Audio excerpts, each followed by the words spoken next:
Part 2.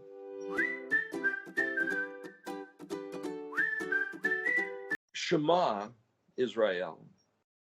So we're talking about all this stuff because who is Israel? I mentioned before that somebody had sent me a video. I saw that the chief rabbi of London, whatever that means, was given a talk, watched a little half-hour video, and what he basically said was, it's the Hebrew language which unifies, which ties together a common bond, regardless of any culture, any tradition, any other home language, any other clothing attire they may be putting on. It's the Hebrew language which ties Jews together across the face of the earth throughout time. Really, the language. The Jews' common language of Hebrew. Well, wait a minute. Think about it for a minute. Who else speaks Hebrew or studies Hebrew? You could be German and learn Hebrew. A blend of German with Hebrew with a few other local languages is known as Yiddish. Spanish used to be owned by David and Solomon's, more like Solomon's Empire. It was known as Iberia, I-B-E-R is where the root of the word Hebrew. Spain was called the Iberian Peninsula. So that's one reason why Spanish and Hebrew are so closely related with many words. But it's not Hebrew. It's known as Ladino, L-A-D-I-N-O, Ladino. There's some beautiful Ladino songs. It's a blend of Spanish and Hebrew. If you know Spanish, if you know Hebrew, you can kind of catch it. Like Hebrew or English is a blend of a bunch of Latin, a bunch of Greek, a bunch of Hebrew, a bunch of Spanish, a bunch of French, a bunch of German, and a bunch of other stuff peppered in also. English, I think, is a beautiful, wonderful language. Very exact, very... But try to describe the word Shema. Yeah, I'll take 20 sentences and still quite can't get it. We're going to run into a bigger problem is this word echad. We'll get there in a moment. Try to describe what that word means. One, singular, unified, monotheistic, and where else does it go?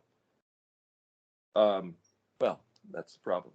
So I'm just trying to establish here that Yahuwah built humanity to think about this stuff. He then put it on the heart of Israel to obsess and be intrigued by his stuff, which is this stuff, which is navigating Hebrew. And if you're not intrigued, I'm not saying you're going to burn in hell. I'm not going to say you're not his people, but you could be intrigued because Yahuwah is intrigued. He's intrigued enough to build this whole thing. Why did I put together that map? That silly little map with the kind of rough drawings? Did that on purpose, but why? Remember Stan Tenen said that the Hebrew alphabet is mapped to the cerebral cortex of human brain, tied to eye, to mouth, to hand, to the Hebrew alphabet. Whether you know it or not, whether the scientists have figured it out or not, Stan Tenen was given the insight to see it and explain it. Thank you, Stan. But he didn't see the Paleo-Hebrew. He didn't want to see the Paleo-Hebrew. He didn't want to see Mashiach is Yeshua either. Okay, so he pokes out his own eye and busts out half his teeth, but he's still telling us the gesture language. Thank you.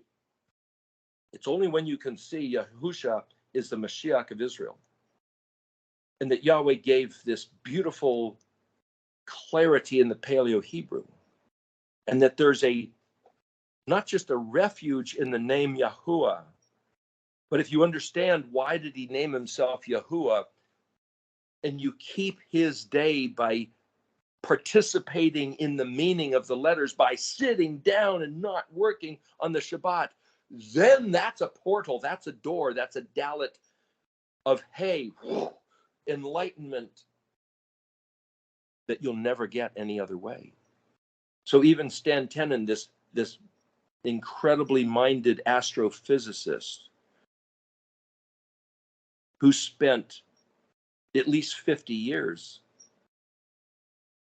studying the gesture, graphic expression level of the Hebrew letters especially 30 years just looking at Genesis 1:1, not for the narrative value, but for the why are the words spelled in this sequence order? 27 letters in the first verse. The 27th letter in the Hebrew alphabet with modern Hebrew is called a Zadi Sophit. Hey, that's the 27th letter in Genesis 1:1. Eretz has a final Zadi Sophit as the last letter. And there's 27 letters in the Hebrew alphabet. Why is that?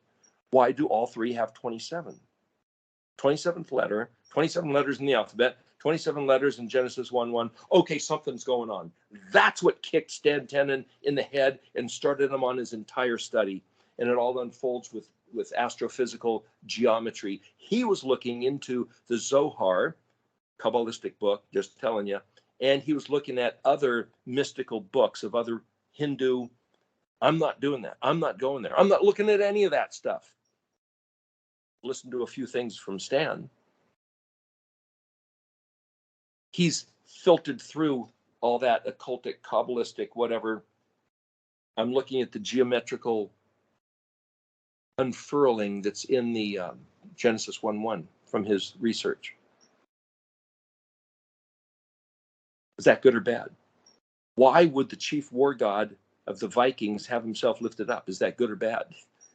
The answer to both, I believe, is in Daniel 12:4, Ayin Dalet, Ayin Tav, until the time.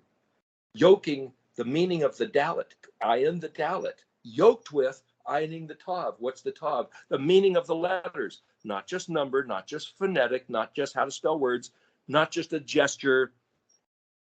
Yahuwah revealing himself. And part of himself, integral with that self, is making a covenant with Israel.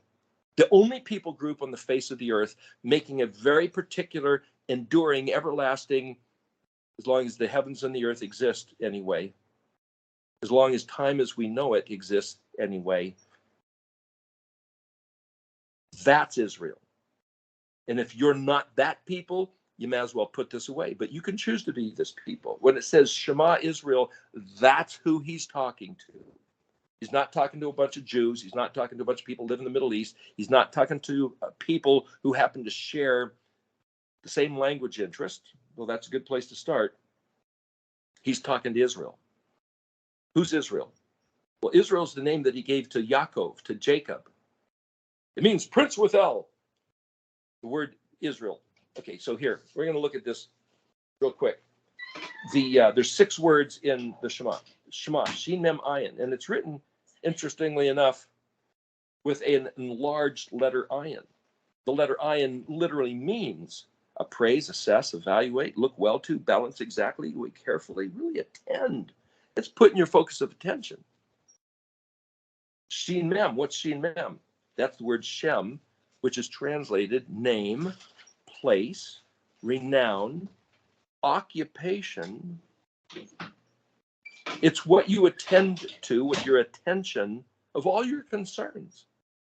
It's also a word translated. You'll see it if you know how to. One reason I'm going through all this is that if you see the word written here, Here, well, that could be Pei Aleph, but it could be Shin Mem. So what? It's just translated the word here in English. Not Shema, Shin Mem, that's Hear, but Shem is here, like right here. But it also might mean there. Here or there is just the word Shem. Well, I thought Shem meant name. What does that got to do with here or there? The cat sits over there. What's the cat's name? What's the Shem? What I'm saying is that, again, English and Hebrew, the translation, your brain is going to go, it's like converging 2 rivers. They say when 2 rivers join together and now it's one river. No, it's not one river until it's a couple miles down, because each of the 2 rivers conjoining, like at a time of a wedding, they each have a different temperature, a different flow speed, a different ecosystem, a different type of turbulence. And then when each one engages the other, it has an effect very particularly by the distinct difference. That's the way the letters work. If you know the letters, in other words, they don't become one until a mile or 2 downriver. depending on the flow and other conditions. The more you mix it, the more homogeneous they become. But when you take two letters, Shem, what's the Shem of each letter? What's the name of each letter? Aleph, Bet, Gimel, Dalet, Hey, Vav, Zion. Okay, that's their name. But what are they? What's their Shem? Where are they? First letter, second, third, fourth, fifth, sixth, seventh. That's also the number value, but it's also the location in sequence order, chronological array. But what else is their Shem? Fame, renown, reputation, ox, house, camel, door, window, nail, hey. Yeah, but what else? The essence of the Aleph compared to the essence of the Bet. If Aleph is one, hey, that's the word Echad, then that means it's fully contained. It's self. Compared to what? No, there's nothing to compare to. Aleph is just totality of oneness. Nobody to argue with, nobody to contradict, nobody to please, nobody to give a noogie or elbow and get them agitated like siblings sitting in the back seat of a car while the parents are trying to drive and saying, shut up and stop doing that. Why do the siblings agitate each other? Because they're Aleph and Bet. They're not just Aleph. They're someone with an other. And as soon as you have an other, it's the focus of your attention. Somebody to bug, somebody to get a response out of, somebody to talk to, somebody to reason with. That's Bet. So Bet being the other also then gives reference to the Aleph. So if Aleph is all oneness, you can't even describe Aleph because oneness refers to something that's not something else. You can't even start counting with just Aleph. So I've said this, I'm trying to explain something. I've said this statement before that if you say Aleph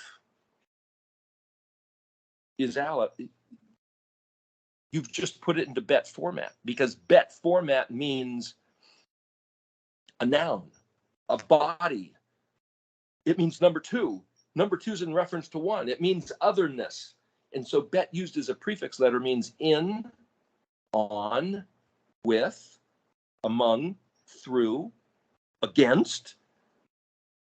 Bet being used as a prefix letter means a different level or with level, on level, or it's a proximity to something else. Bet can only be Bet because there's an Aleph.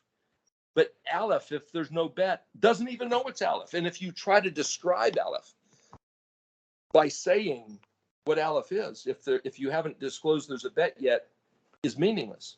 So Stan Tenen, in talking about this, he said if you have this, if outer space went on for infinity, was like this jelly, if you make a sphere, and he's talking as an astrophysicist, if you make a sphere like a bubble, there's no distinction between the space and the object, the sphere. You can say, sure, there is, it's a sphere. It's delineated by the surface of the sphere.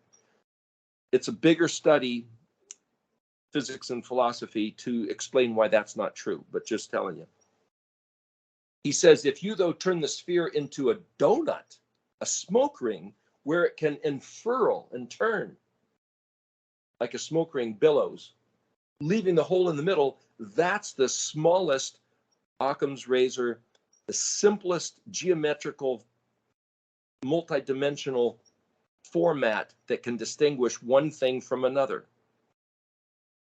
And if you want to know more about that, watch what he says about that back in his older videos. But I'm just saying, that's just physics.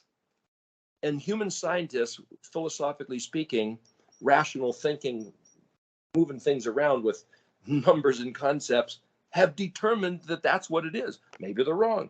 Oh, well, maybe they're right. It's just thinking. It's the human endeavor to think about, how is the Aleph different than the Bet? How's the Bet different than the Gimel? How does the Gimel compare to the Aleph? How does the Gimel compare to the Aleph and the Bet? Or maybe the Aleph compared to the Bet. So is Gimel number 3, Aleph, Bet, Gimel? Yes. Is it Aleph is an ox, Bet is a house, Gimel is a camel? what does a camel have to do between the relationship of an ox and a house? Those are all fair considerations. I'm suggesting there's more to it than even that. One level of consideration, I'm saying if there's aleph, which is all just one, so aleph is silent because when it's by itself, there's no distinction of anything, and there's nothing for aleph to say or do or be. It doesn't even necessarily know that it is. So if Elohim is referenced by the aleph, the infinite beyond before creation, if that's what's referenced before the aleph, then we can't even begin to describe it, because if we do, we're trying to put betness to it. And if bet is the time and space of this cosmos that aleph created, then aleph is before time and before space. And if we try to picture some deity sitting on a throne, and gee, what did he do before he made the earth? Sorry, can't go there, because that's trying to stick that aleph guy, yank him down into this bet realm and try to give him definition. By definition, aleph is beyond definition, because definition is within the bet realm. So the difference between aleph and bet is actually described by the gimel.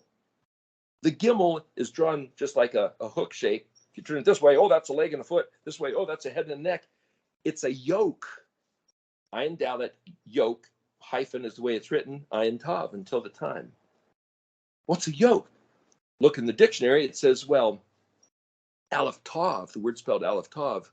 On the one hand, one word never translated. Well, when it's written aleph tav all by itself, it's never translated. But if it's written aleph tav hey, aleph tav mem, aleph tav yod, aleph tav hyphen with some other word, the aleph tav itself, according to Ernest Klein, is a type of yoke, a type of plowshare, something that you use to cut things open, that you team up with. So sometimes the word that's just spelled aleph tav is translated as the word with.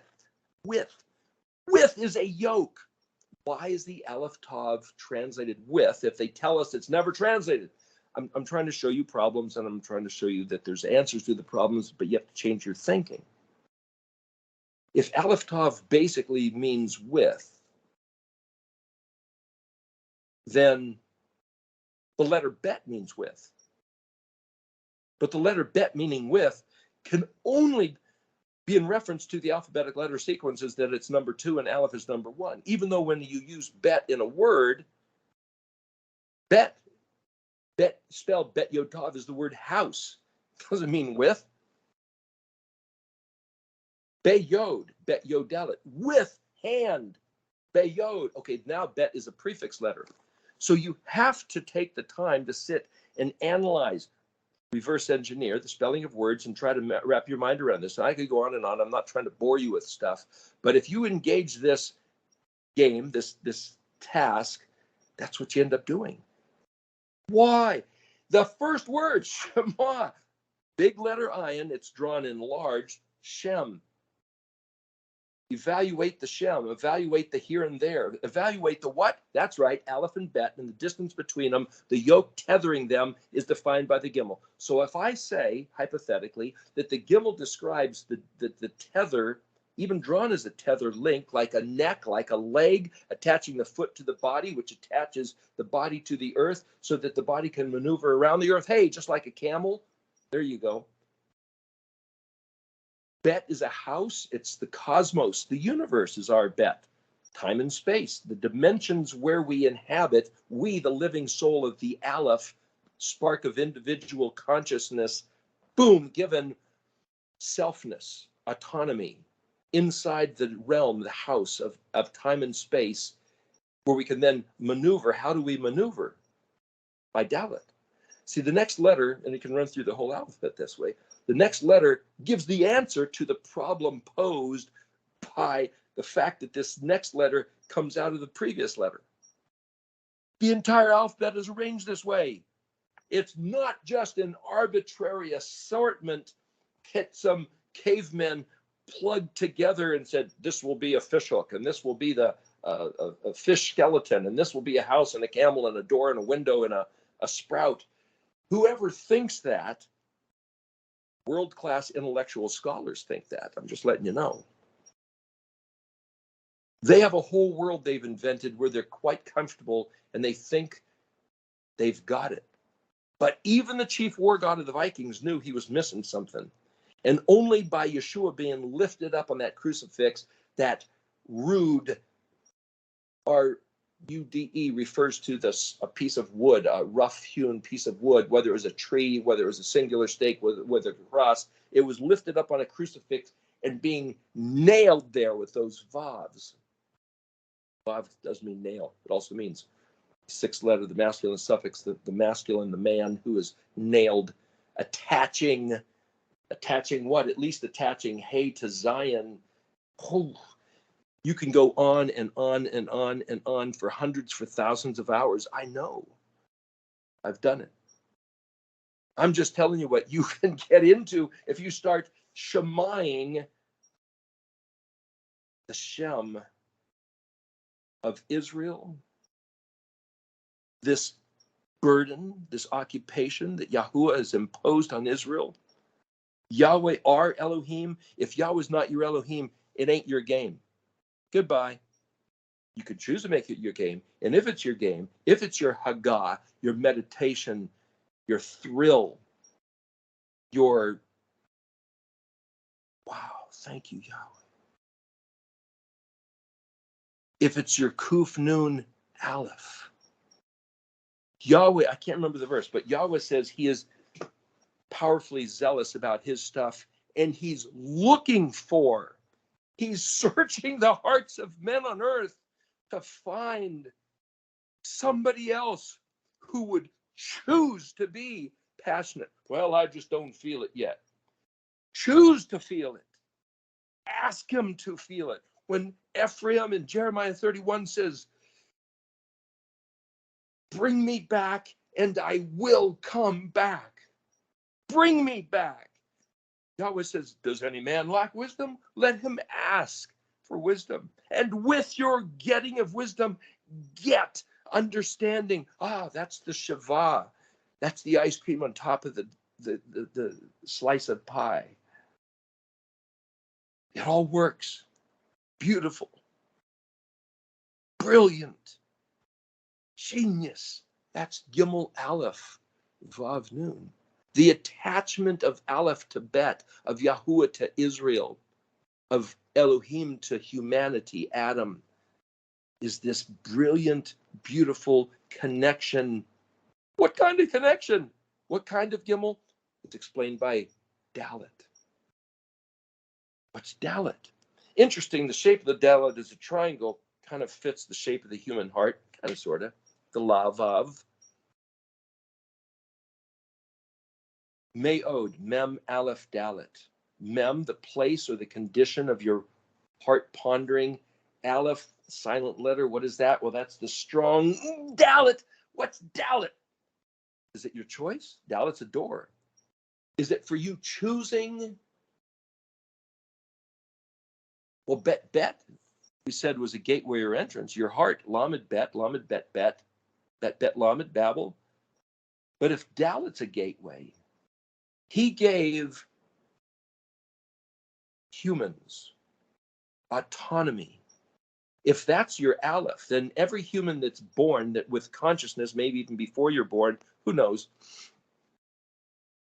Spark of life, is that the Aleph? Is that just at conception where the egg and the sperm become the zygote? Is that your Aleph? Possibly.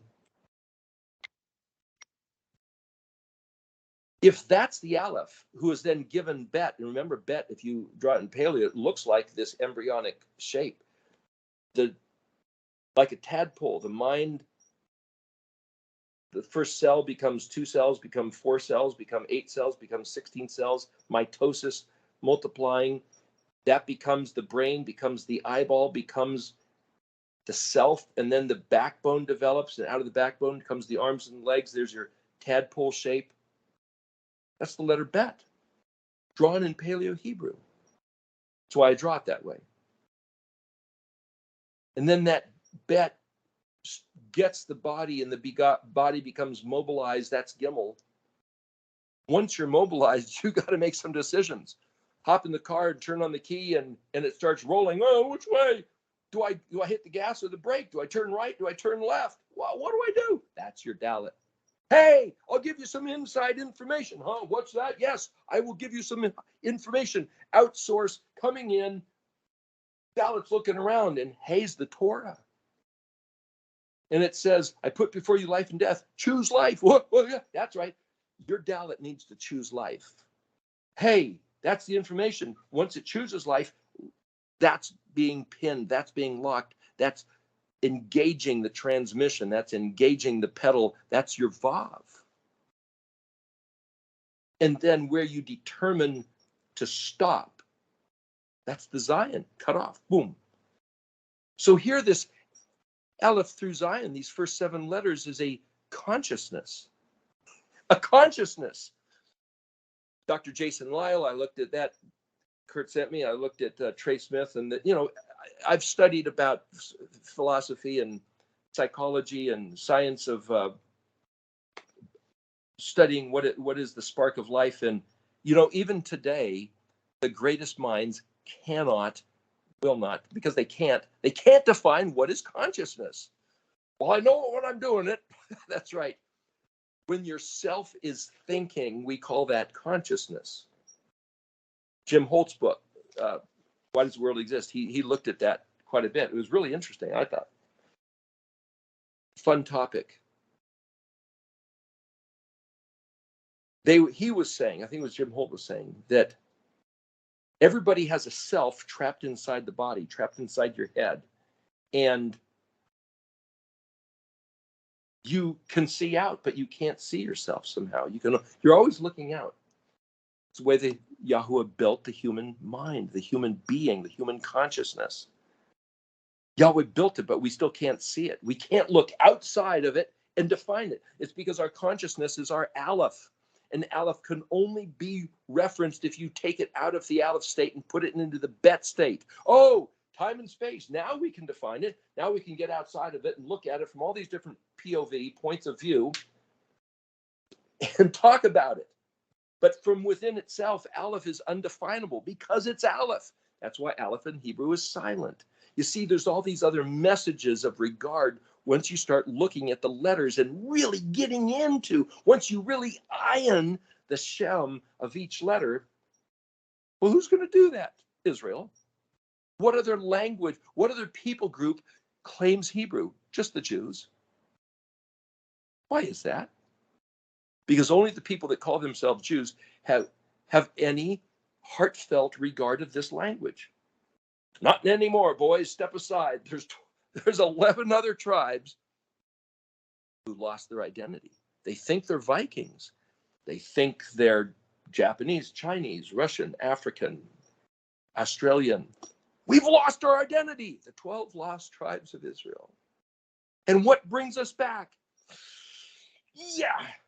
Ephraim's heart in Jeremiah 31. And what do we come back to? The language. This is the vehicle of return. Hebrew, Paleo-Hebrew, is the gimel to return our heart. Dalet, to regard the Torah. Hey, so that we can connect Vav as his Zion people. Kadosh, set apart, sacred, alienated from all others. That's why the people that are not Israel don't care a rat's behind about the Sabbath day.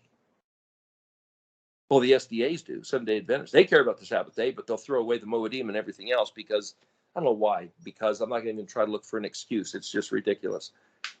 To me, to them, it's sacred. Well, then look at the rest of what he said. No, there's a distinction. Whatever. They can study all they want. What I'm just using them as an example to say, just because we start studying this stuff doesn't mean we have an agreement. When's the calendar? How do you pronounce this? Is it Sibboleth or Shibboleth? Okay, I'm going to kill you if you pronounce it wrong. That's another Bible story. Shema Israel. What does it mean to Shema? Look at the language. Eyeball the Shem of every letter of who is Yahuwah and who is Israel and what's the covenant.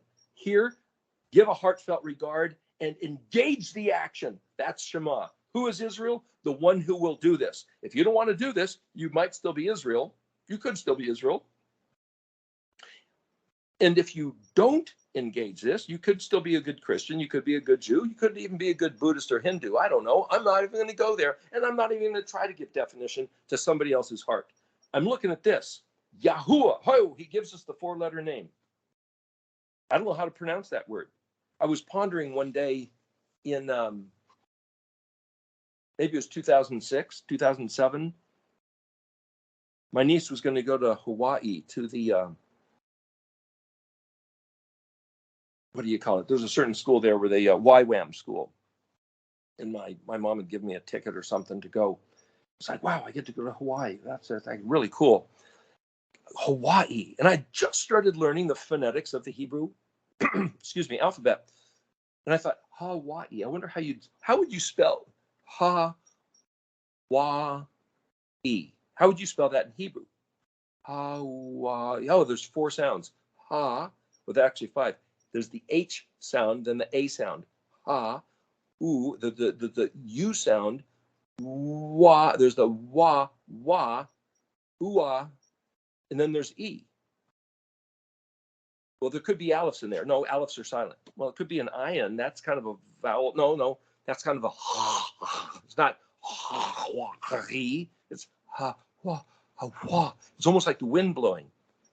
Well, that's hey, ha, wa, ooh. Well, that's like the vav.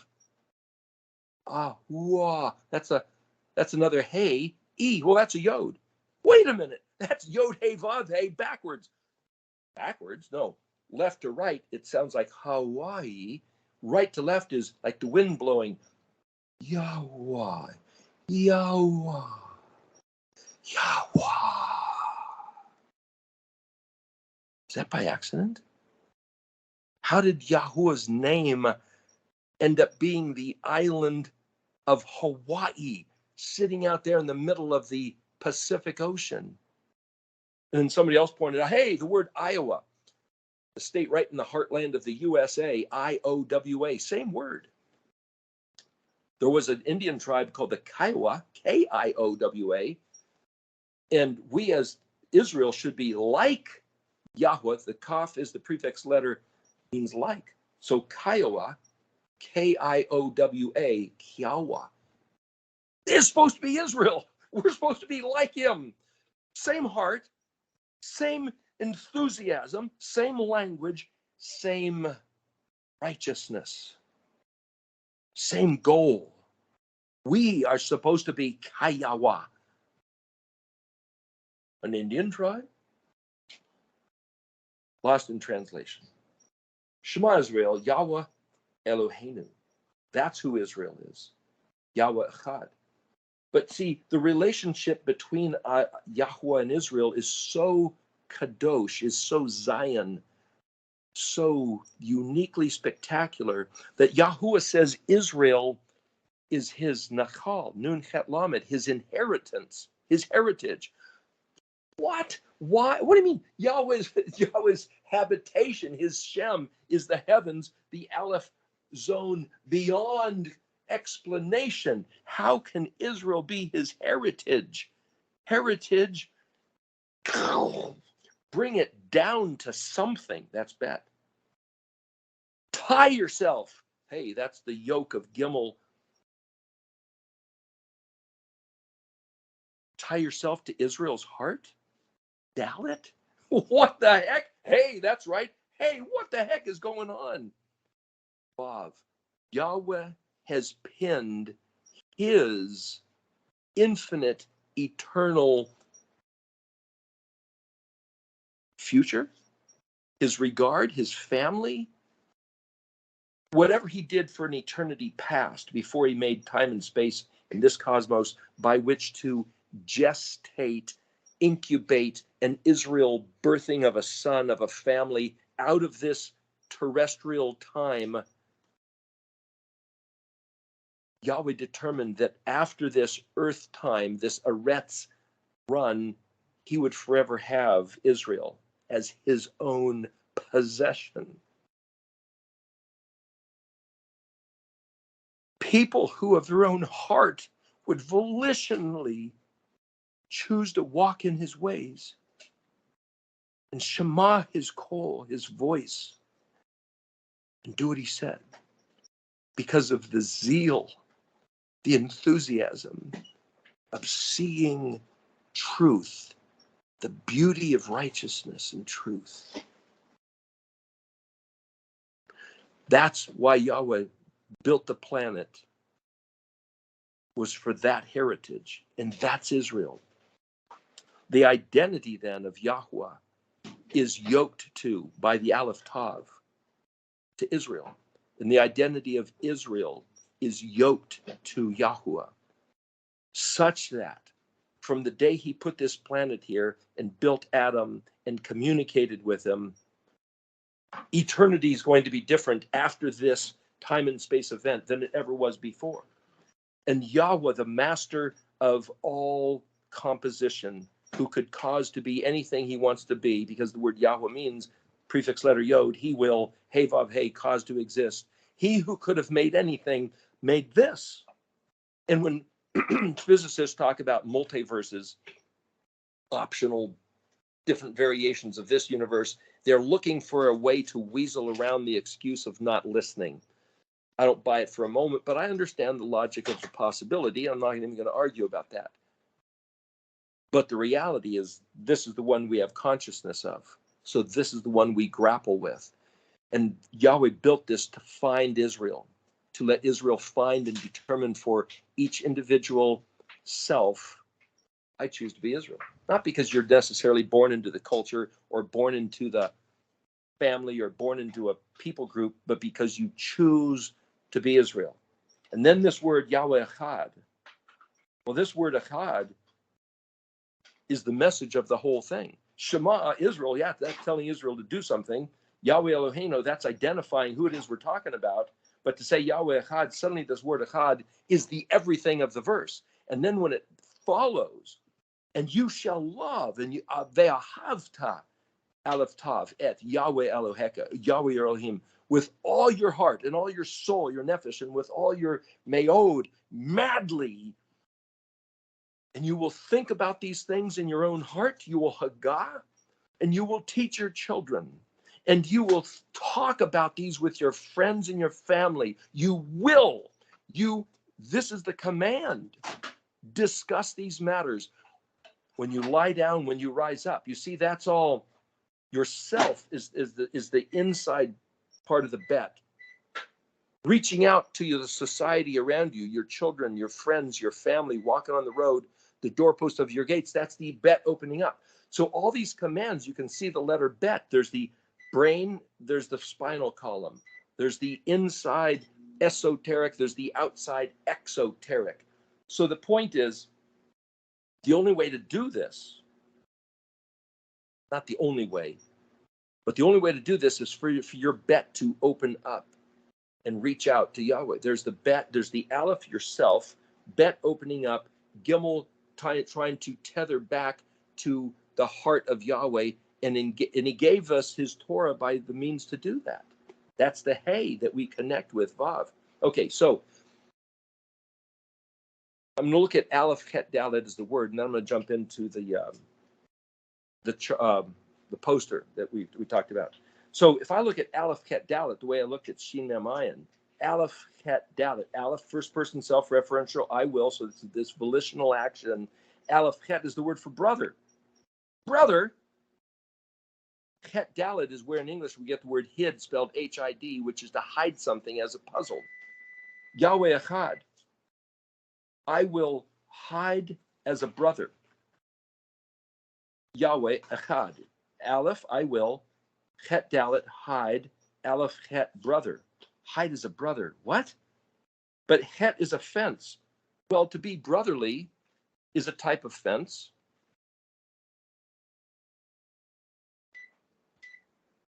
It's a barrier. Well, that's a psychological disposition. Human psychology is built to say, I find comfort here. I will fight against that. I will hide over here. I will project myself into that. That's what it means to be a human. Make those determinations. But if you look at saying, okay, let's look at this Aleph Het down, that's slightly different. If Aleph Het means I have autonomous psychology, That's consciousness. Autonomous psychology. Bad expression, but then there's a dalet. I have the right to choose. I could read that into Aleph Chet Dalet. I could say that that's a consciousness, because consciousness, if consciousness is like a leaf in the wind, a stick floating on the surface of the river, just drifting with the current, you're not steering. That's like being a plant. But because you're given arms and legs sprouting out of the spinal column of your mind, well, now you can maneuver. Insects or get bugs given wings, they can fly above the river, or they can sit on the river and float down it if they want to. A plant isn't given the ability to move, other than it projects a seed, which is captured and moves and sprouts another generation. But animals, that's the distinction between animals and plants. So the things created on day 5 and 6 are given a sort of decision making. Is it instinct or is it choice? Different matter. It's consciousness. Days 5 and 6. What else is in days 5 and 6?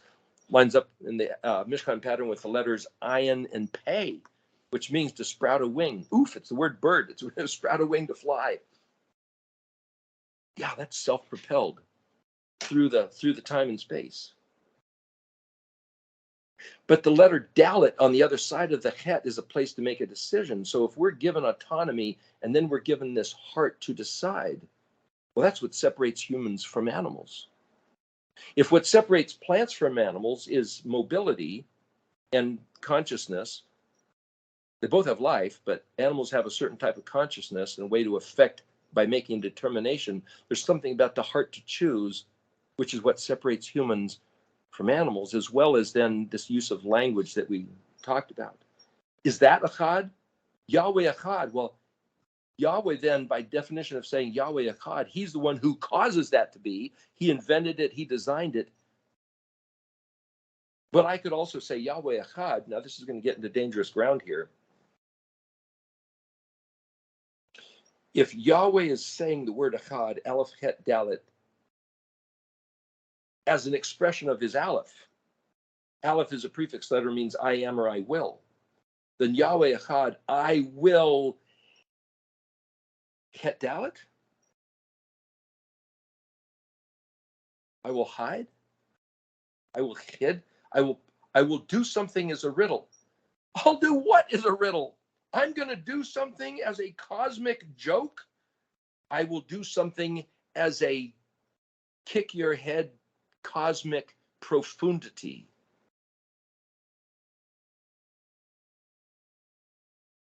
What's he going to do?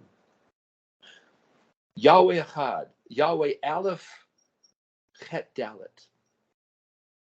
Yahweh, I will Het. Put something in a container that reveals what it is to have a human conscious heart. Mem Aleph Dalet, madly. I will do something to explain my madly, my Kuf Nun Aleph, my zeal. What is he going to do that's going to put the riddle on display, still leaving it a riddle, the enigma, that thing which can't be explained no matter how many times you look at it, it's still a puzzle, a mystery, a conundrum, the ultimate cosmic conundrum. What's he going to do? Brother, what's a brother? One born of the same mother. Mother Earth? What? Hey, the alphabet starts with the letter Aleph. I am, I will. What if the alphabet is him talking about himself? I am, I will, bet. I will mysteriously somehow, I'm not going to tell you how, but I'm going to put myself into the bet cosmos of time and space. Gimel, birth canal. Dalet, pelvic, being birthed through Hey, the woman. As a human, I'm going to, the great cosmic riddle is going to be somehow answered in that I'm going to put myself birthed as a Vav man on the face of the earth, born of a woman, who will then be spectacularly on display. Zion, because Zion is where you get the word for halo, above the head of somebody in an illustration, an officer's cap, distinguished, adorned with weapons, and he would be adorned with Roman weapons, put to the death. Zion cut off, thrown into the Het, the tomb, Tet, the round rock, rolled in front of him, dead, dead, by his own hand, Yod. For you, Kaf, Lamed, as a way of teaching,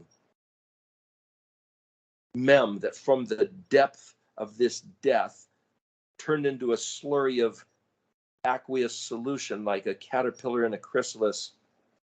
From the depth of that destruction, that going to hell, what? That Gehenna, that Hades, that hell, that Sheol, from the depth of that disintegration of the human being, from there, noon turns around and leaps out a new form of life, still human, but a different form of life, putting out branches like a tree, bearing fruit, and of that fruit, which could be tasted and eaten and evaluated, it opens up into this blossoming, this sprouting of this kuf unto resh, this whole other status of human being, of Sheen, of El Shaddai. That's the plan. That's the Tav. That's why he had to come do this.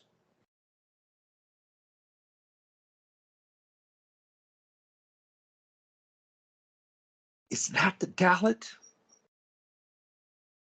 That's the human consciousness, the human beingness, the human essence that he designed, that he then built the universe to accommodate? Was to get that gem of the Dalit, of the heart of a person of Israel. Who is Israel? Someone who would grab that and hold on with all their strength. Kuf Het.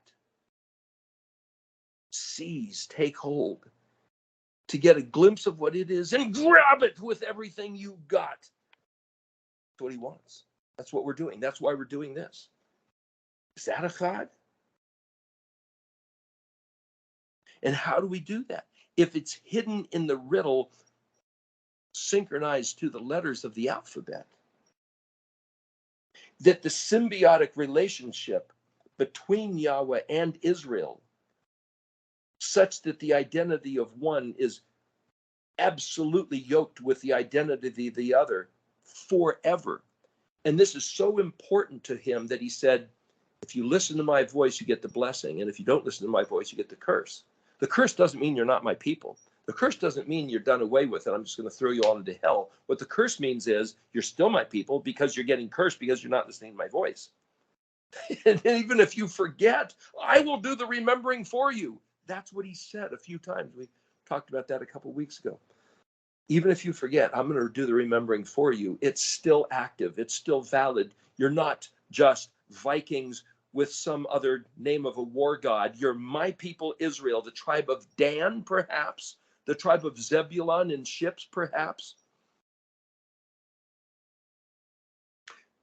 You're either Israel or you're not. Oh, we're spiritual Israel. We're physical Israel. No, you guys are done away with. You're divorced. The word divorced, shalak, shin, lam, and het, it can also just mean to send a missile. Dispatch, sent on a mission. Banished, sent in exile. Gilligan's Island. You know that stupid TV show, funny, haha, whatever. What does Gilligan mean? Gilal is to go into exile, banished. They were Gilligan's Island about the ship lost at sea, the name of the Minnie, something, the minnow. Ship lost at sea ends up on a garden island. It's all Hebrew. Gilligan. Gan, Gilly, Gan. Gan is garden, a garden isle. Exiled from the garden land to some island in the middle of wherever, like Hawaii. Gilligan's Island. It's all Hebrew. People know Hebrew. Or in Hollywood. point of what I'm saying is you look on the, I mentioned Mark had the chart there. You can reference that. The first picture of the Aleph, way down near the bottom, the little line of glyphs, shows a little draftsman's board with a chair and a lamp and a piece of paper. And what's written on the paper? You've got to look real close. It's a little black triangle. The Dalet. The purpose of the design of everything, Aleph through Tav, is to find that Dalet. Look at the Tav. See what's drawn over there? Same white piece of paper with a little black Dalet in the bottom left-hand corner. I was trying to show graphically without any words that the Tav is the accomplishment of that intent, which is Aleph. So Aleph Tav itself is Yahweh's determining the purpose to have the intent of the silent Aleph, and the accomplishment is it is for us to be birthed as Bets, who would die, who would be rebirthed Nun, resprout Zadi, and become the quest of his heart. That's the treasure map. Our treasure is to become his treasure by questing after his heart, his lavav, which is where we get the word lava, like the volcanoes that put out deep, inner, molten, heated lava. So, by definition, Israel is the nation with Yahweh as Elhi. In this Shema, there's an enlarged letter ayin, and then the last letter, the enlarged, is a Dalet. It's a mystery. Why are they written that way? If you take those two letters to put them together, ayin Dalet is the word until, as in ayin Dalet, ayin Tav, until the time. Until, we look in the dictionary, ayin Dalet also means witness and testimony. Witness and testimony of what? Of what's written in the Shema? How do you testify that Yahweh is your Elohim? Have a passionate heart, with all your soul, with all your meod, with all your madly. Write these words on the doorpost of your hearts. Write these words on your gates. Write these words between your eyes and on your hand to be about these words. Why is it only the Jews do? Why is it only the Jews do? Well, now we do also. According to the word shin pei he, which is lip language tongue, it also means restore to health, to cure from lunacy, to regain sanity. Shin nun he, shana, is lip language tongue, but it also means variance and otherness. At Babel, the languages were changed. That's shana. Like teeth, shen, shiny, a scrimmage line. If the scrimmage line is sanity, and the teams, the languages coming against each other, the shafa, shin pei he, sanity, is found in Hebrew. So the Hebrew language is the antidote to Babel, to the Tower of Babel, the Hebrew language. So then if this great mystery of the Hebrew language, because Yeshua said, I'm the Dalet. I'm the Dalet. He's the heart of Elohim who came to give us his heart so that we could be one with him, yoked with him by the Aleph Tav, gimmeled by the Aleph Tav, to have the same Dalet. So the word Echad, meaning one, unified, monotheistic. What else is in the Echad? He's going to hide as a brother, as the Dalet. The brother who refers to himself as the Dalet is going to be the link, the yoke of the hidden mystery if you ayin the Shem of each letter.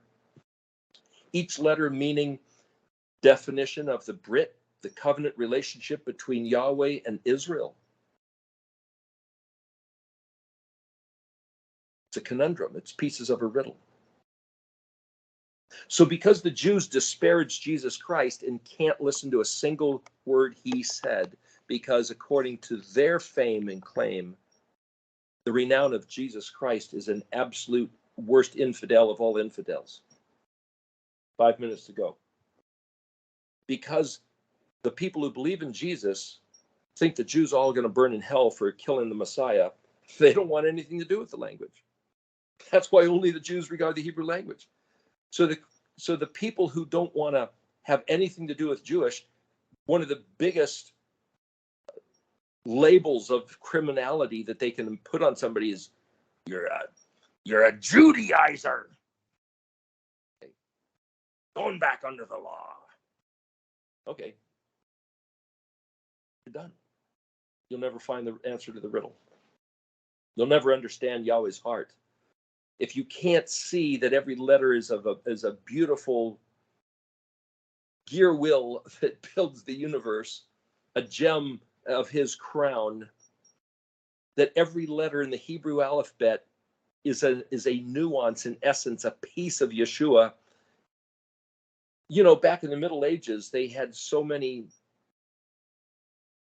pieces, splinters from the true cross. I heard that if you put them all together, it would build something the size of the Empire State Building. It's like, whatever. Piece of the true cross, a splinter. You know, this is a bone from John the Baptist. It's a relic of great sacredness. Shut up. He said to get rid of all that stuff. Why is the whole church built on that? That's another story. For the church to throw away the Moedim for the sake of taking on Christmas and Easter and Sunday, which are amalgamations of every pagan, heathen religion that Yahweh said have nothing to do with, get rid of them, burn them, bury them, don't remember them, and yet they revel in them, is a statement, is a testimony, an ayin dalet of where their heart is. Where? Scrutinize ayin, the dalet, where's your heart? Look at what you're doing. Look at what you're favoring. Look at what you're treasuring. Is it Yahweh's stuff? Does it have to do with Yahweh's promise of a sacred, eternal, Leolam covenant, Brit Olam with Israel? No, it's counter. Guess what? Guess where you are. Guess who you are. And when Yeshua comes to separate the sheep from the goats, the wheat from the tares, you better damn well hope that he'll forgive you before that moment, because you might say, what? Say, what? We prophesied in your name. We had visits to heaven in your name. We cast out demons in your name. We healed people in your name. How dare you say you don't know us? Really? Really? Really? Yahweh is our Elohim. There is no other. Yahweh Echad. But somehow our warlord, appearing as a man, a fellow brother, came to this earth and experienced the narrative gauntlet, including crucifixion, death, in the grave 3 days and 3 nights, by being suspended on a tree between heaven and earth, unto death in the bowels of the depth of the earth, like Jonah in the whale. He came out the other side like Jonah being barfed, vomited out, and he's risen to ascended glory, Resh Sheen. But the Viking God was bewildered by Yeshua epitomized. And for us to recognize that, the Jews haven't been able to for 2,000 years. Even brilliant scholar Gamaliel, esteemed rabbis, men like Stan Tenen, people that I have a high regard for, like even Tobias Singer and Isaac Mosesen, are great men of regard of the Torah. Why can't they see Yeshua? Oh, thank you, Christians. You gave him a clown face like bozo. You know, the word bozo is a Hebrew word that means he's a darn fool. He's an idiot. Scorn, derision. Yeah. That's also the meaning of the word spelled Kaf Lamed Mem. Scorned, derided, made a fool of, sneered at. That's the word bozo. Jesus Christ was painted the face of bozo so none of the Jews can appreciate them. And guess what? Yahweh allowed that for 2,000 years until now when he gave us this. So this It's got 2 minutes left. This poster with the flames says Yahweh Echad. So each letter, what each letter means, the essence of each letter is right there. Then the in between each letter is printed. And then I took the middle of the poster, the chart, not the poster, the chart with the vertical color stripes, like Joseph's coat, the vertical stripes of color. I took them right in the dead center. It says meta. Meta means a change in state. So for us to think Jesus Christ is a big stupid idiot, like Bozo the Clown, you got to change that perspective to see him as the bet of Yahuwah's Aleph to come to this earth and run this gamut to bring us to Tav. And when you change your expectation of who you think you know he is, you meta. And you'll see, your eyes will open, Ayin Dalet, Ayin Tav. And you'll see the Aleph Tav. You'll see the word that can't be translated. And when your heart bonds with Yahuwah, according to the terms of these 22 letters and the change of state, how does Aleph become Bet? How does Bet become Gimel? How does Gimel become Dalet? Each letter is like a pure tone. It's like the Chladni experiment where you have this tin of metal with salt or sand and you hit a frequency, notes on it, and it's like rattling around, and all of a sudden a perfectly geometric form. And then you change the frequency and it rattles around and it hits another certain frequency and another perfectly geometrical form. That's what's happening with these letters. The pure tone, the pure frequency by which everything takes on a geometric crystallization of, I see it. That's the letter. And in between one letter becoming unto another letter, there it is, the frequency variance, the spectrum of change between the letters is the meta. That's what that poster is about. We could describe it at detail on another occasion if you want. It's time to stop now. So I got to open it back up to you guys. Kurt, is there any time for anybody to say anything, or are we out of time? No, we're out of time. I got to go. Okay. Well, we'll have to do it another day. Just so you know, I'm going to be on the road next week. I'm going to be up in Montana, and I don't believe I'll be able to be in a circumstance where I can do a video. Okay. But that's the 10th. Right now, I don't believe I'll be in a place to accommodate that. If I can, I'll let you know. But anyway, that's that. So I'll have to pick up again on the 18th. Okay. Let's pray. Father, thank you for the opportunity to come together, be with everybody throughout the week, be with Eric as he travels, and thank you for everybody who listens. In whose name, amen. Shalom Aleichem.